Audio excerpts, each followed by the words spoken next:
동산교회 시간. 이 시간 말씀에는 물된 동산교회 담임 조병선 목사님입니다.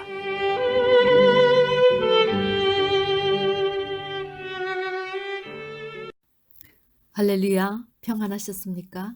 조병선 목사입니다. 가을 문턱에 들어서니 벌써 나뭇잎의 색깔과 기온의 내음이 달라졌습니다. 오늘 말씀의 제목은 말씀을 행하는 백성에게 주신 새 언약에 대해 말씀을 나누려 합니다. 하나님은 당신이 명하시는 말씀을 듣고 지켜 행하면 하늘 차원의 축복으로 갚아주실 뿐만 아니라 친백성 삼으시고 그런 자들에게만 하나님 되시겠다고 약속하셨습니다. 그렇다면 성도 여러분, 누가 하나님의 백성이 되고 하나님이 그들의 하나님이 되어 주실까요? 교회 나가면 다 그 대열에 설까요? 주님 당시 예수의 제자들을 어떻게 보셨는지요? 예수님이 그들을 선택하셨지만 주의 제자들도 그 시대 인정받은 그 많은 종교 지도자들 다 제치고 무명의 몫인 예수님을 선택하셨습니다. 그 결과 학벌도 문벌도 없는 제자들이 그 시대의 서기관이 되어 옛것과 새것을 마음대로 꺼내 나눠주는 집주인이 되었습니다. 하나님이 그들을 주의 백성으로 또한 하나님으로 역사하셨기 때문입니다. 제자들은 예수님을 쫓기 위해 곧 즉시 모든 것을 버려두고 주님을 쫓았습니다.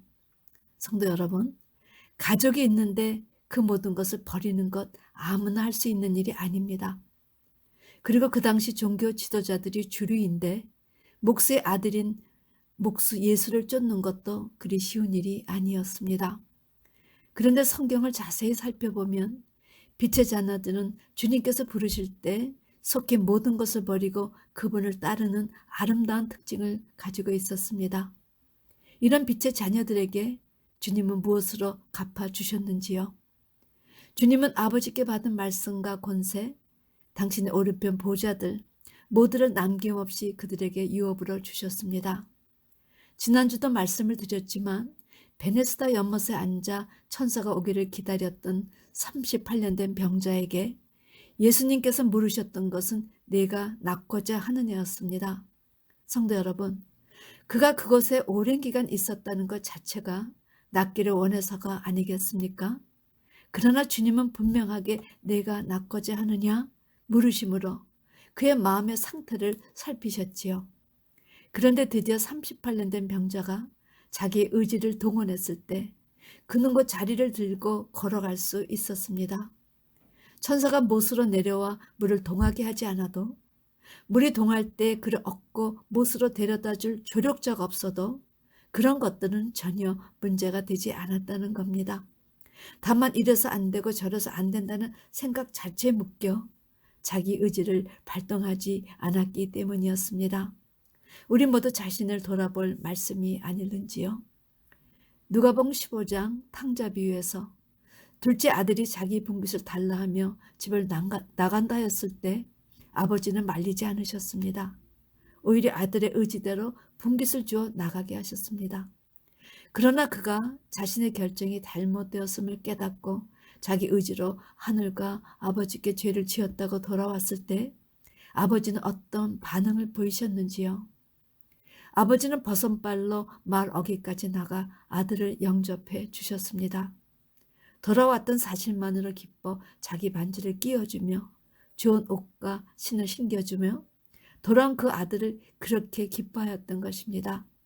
성도 여러분, 이 말씀은 우리와 하나님과의 관계를 비유한 말씀입니다. 우리가 죄짓고 살다가 자기 죄를 깨닫고 하나님 앞에 돌아오면 그렇게 기뻐하시고 아낌없이 자신의 것을 유업으로 주신다는 거지요. 그런 의미에서 죄를 깨닫는 것이 얼마나 중요한지 모릅니다.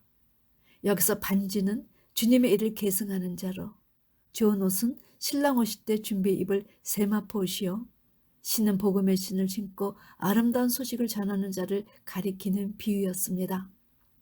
따라서 성경은 하나님을 믿고 신뢰하고 따르는 자에게 주신 언약서입니다. 하나님은 말씀을 순종하고 행하는 자들에 한해서 나는 너희 하나님이 되고 너희는 나의 백성이 될 것이라고 선포하셨습니다.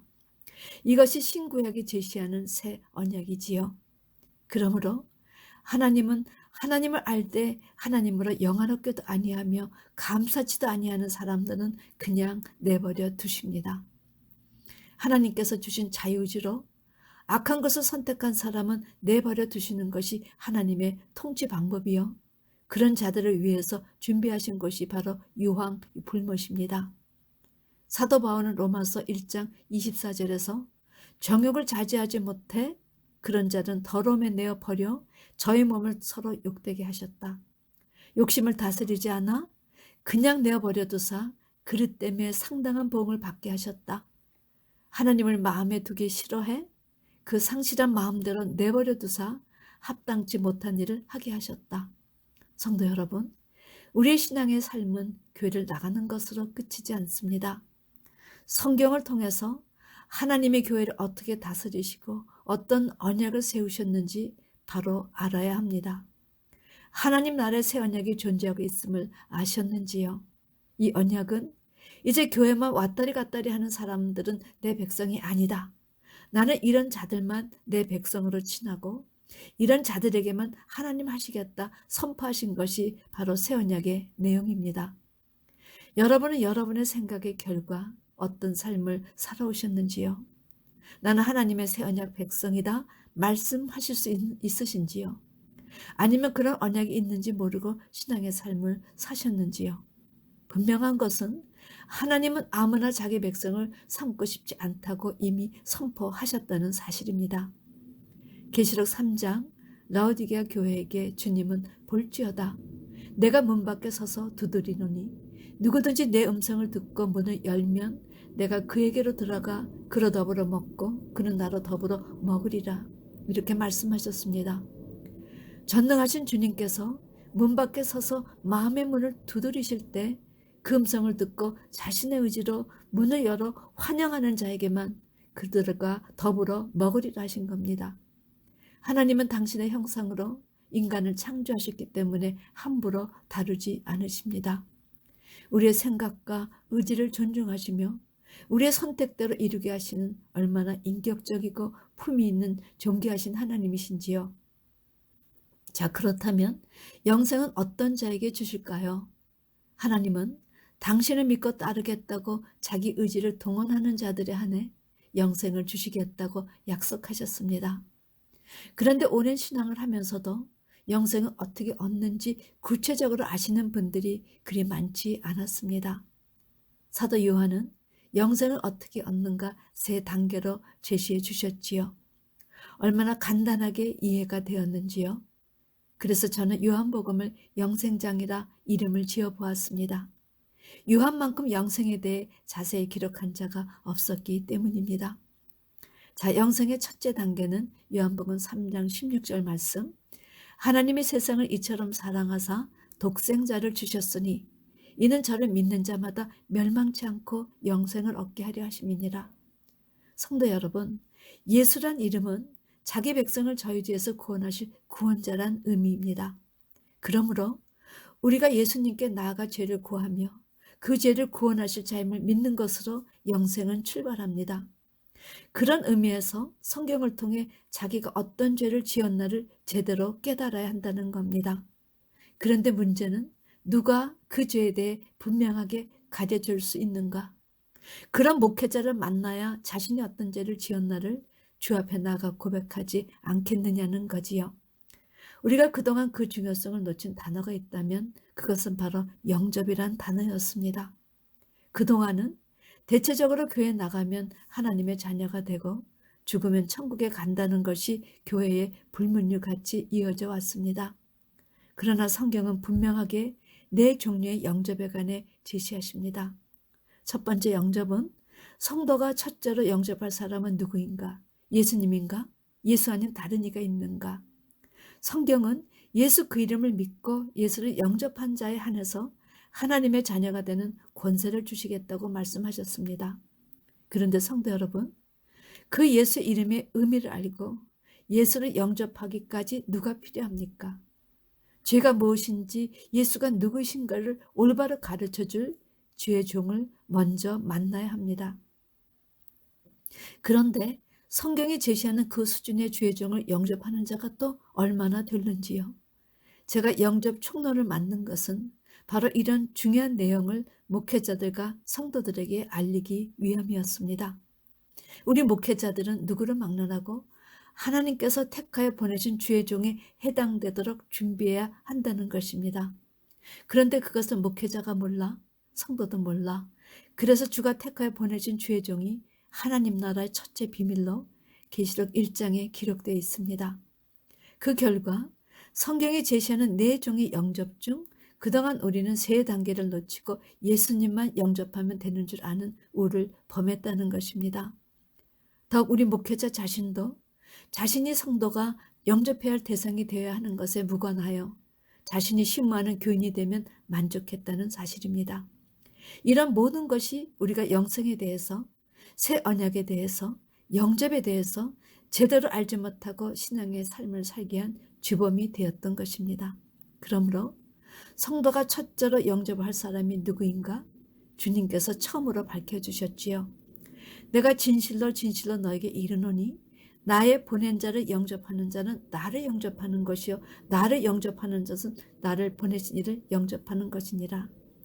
여기서 주께서 강조하신 것은 나의 보내신 자는 주님의 택하심을 받은 주의 종들을 의미합니다. 나의 보낸 자는 신학교 나와 목사 안수받은 모든 이들이 아니라는 겁니다. 이들, 즉 주께서 택하신 주의 종들은 일찌감치 자기 죄를 깨달아 시침받고 선악을 먹은 원죄를 씻을 때 성령께서 인쳐주신 목회자들을 말합니다. 그러므로 주님께서 택하신 주의 종을 알아보고 영접하는 사람들에게 이런 상을 주시겠다고 약속하셨습니다. 마태복음 10장 41절에서 42절 말씀. 선지자의 이름으로 선지자를 영접하는 자는 선지자의 상을 받을 것이요. 의인의 이름으로 의인을 영접하는 자는 의인의 상을 받을 것이요. 또 누구든지 제자 이름으로 이 소자 중 하나에게 생수 한 그릇이라도 주는 자는 내가 진실로 너에게 이르노니 그 사람이 결단코 상을 잃지 아니하리라 하시니라. 이것이 성경에서 제시하신 첫 번째 영접입니다. 이 과정을 거쳐야 성도가 자기가 지은 죄를 깨닫고 그 죄에서 구원해 주신 예수님을 영접하는 두 번째 영접이 이루어지는 겁니다. 그런 의미에서 첫째 영접 없이 둘째 영접이 일어날 수 없다는 겁니다. 이 첫째 영접인 주가 보내신 종들을 만나야 둘째 영접인 예수님을 영접하는 것이요. 이 과정이 있을 때 주님을 통해 아버지 하나님도 영접하게 되는 셋째 영접이 일어나는 겁니다. 그런데 여기서 끝나지 않지요. 마지막 네 번째 영접은 주님께서 재림하셔서 살아있는 동안 전도하느라 환난의 떡과 고난의 물을 먹고 죽어 낙원에 가 있던 주의 종들이 신령한 몸으로 주님을 공중으로 마중 나갈 때 주님이 친히 그들을 영접하신다는 겁니다. 다윗이 이 사실 미리 보고 이렇게 예고하였습니다. 시편 73장 24절. 주의 교훈으로 나를 인도하시고 후에는 영광으로 나를 영접하시리니. 시편 21장 3절. 주의 아름다운 복으로 저를 영접하시고 정금 면류관을 그 머리에 씌우셨나이다. 저는 영접 총론을 준비하면서 이런 구절의 중요성을 깨닫고 목회자 삶을 살아야 한다면 세상 없어도 주의 택하심을 받은 주의 종의 수준에 서지 않으면 안 되겠다는 책임과 자각심을 갖게 되었습니다. 그러므로 지금으로부터 20여 년 전에 계시록의 도전, 장래 될 일을 미리 선포하는 선지자 대열에 서고 싶어 노력해 왔지요. 성경 전체 목자상은 바로 이 선지자 상이기 때문입니다. 목회자가 단에서 선포하는 말씀이 성취함과 증언함이 있어야 그에 속한 성도들이 그 목회자를 주께서 보내신 주의 종으로 믿을 수 있게 하시기 위해서였습니다. 그러므로 주께서 보내신 종을 선지자로 알아보고 그를 영접하는 자에게는 선지자 이름으로 선지자 영접하는 자는 선지자 상을 주마. 의인의 이름으로 의인을 영접했어? 의인의 상을 주마. 제자 이름으로 냉수 한 그릇이라도 주는 자 있다면 내가 결단코 반드시 상 주는 것을 잊지 않을게. 이 말씀은 우리 목회자나 성도에게 얼마나 의미 있고 중요한 말씀이며 유념한 말씀인지 모릅니다. 자, 그렇다면 영생의 두 번째 단계는 요한복음 17장 3절 말씀. 유일하신 참 하나님과 그의 보내신 자를 아는 것이 영생이라 말씀하셨습니다. 한마디로 예수님을 구원해 주러 믿었어? 그렇다면 예수님이 어떤 분이신지, 그 예수님을 통해서 하나님은 어떤 분이신지를 제대로 알아야 영생을 얻을 수 있다 하신 겁니다. 요한복음 11장에 마리아 집을 찾으신 예수님을 접대하기 위해 마르다는 음식 준비를 하느라고 아주 분주했습니다.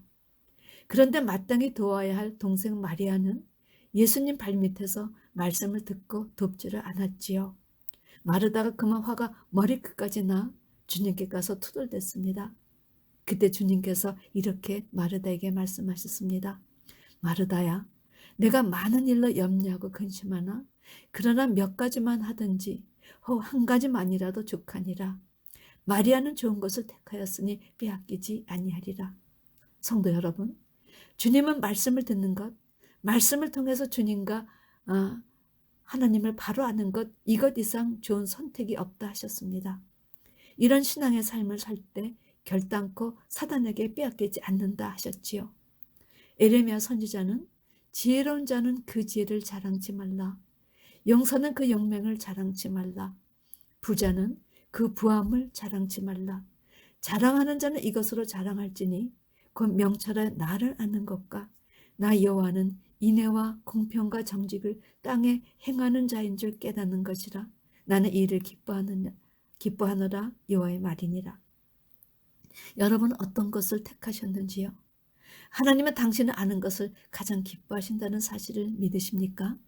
성경과 가까운 사이가 되어야 주님과도 하나님과도 가까운 사이가 되는 겁니다.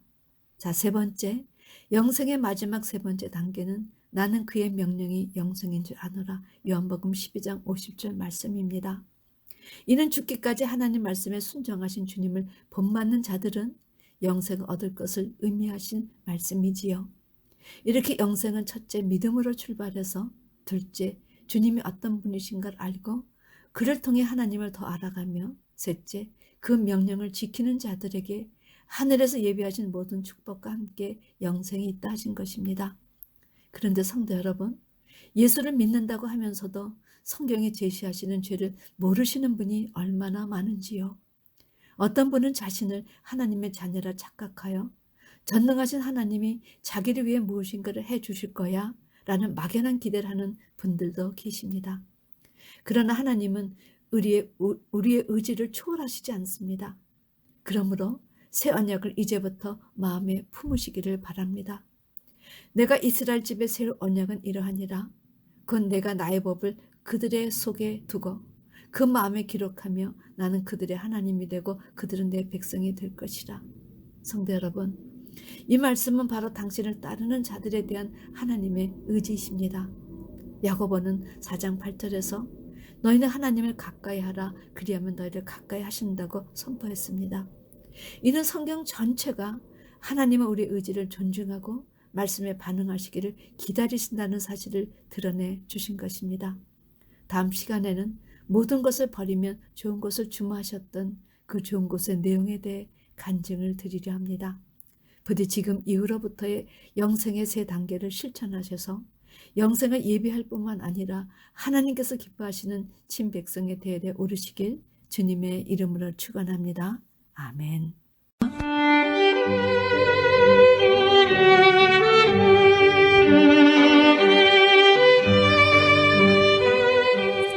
지금까지 말씀에 물된 동산교회 담임 조병선 목사님이었습니다.